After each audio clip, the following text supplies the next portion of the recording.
I was LA president, LA chapter, Hollywood chapter president from 1974-75. Larry was LA president in 76. In late 76, early 77, the split occurred, and Larry became the president of Addis.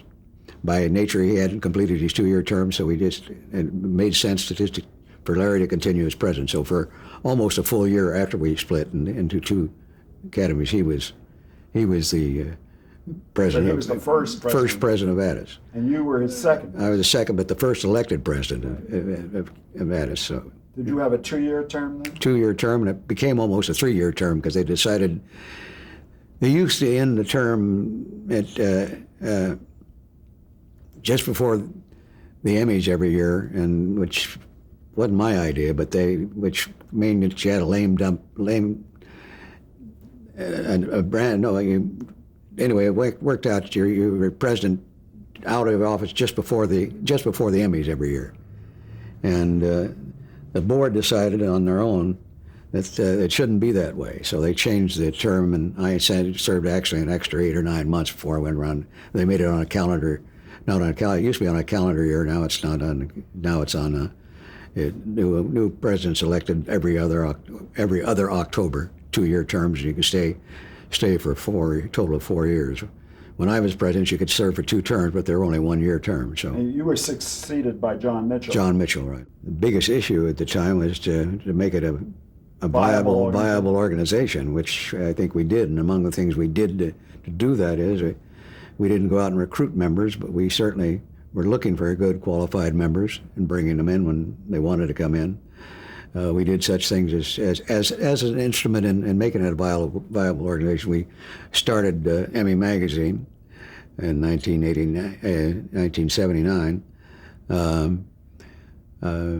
We drastically increased the number of Academy events we had every year. Back prior to the divorce and back when we were the Hollywood entity, we probably only had 1 or 2 or 3 what you would call really events a year, and we started doing 1 a month, and they were good ones, good solid ones. Activities, yes, which would attract members and bring them in. That we started doing that. We started our forum luncheons. I'm sure you attended some of them. That was Mitchell presided at all of those. Attended all of them. Yeah. And everybody went to hear Mitchell's introductions and not to hear the speeches, as you remember. The last of the introductions. Just longer than the speeches, yeah.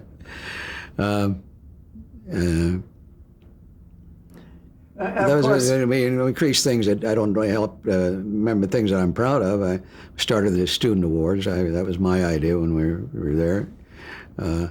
We greatly expanded the intern program, which has been built on even more since.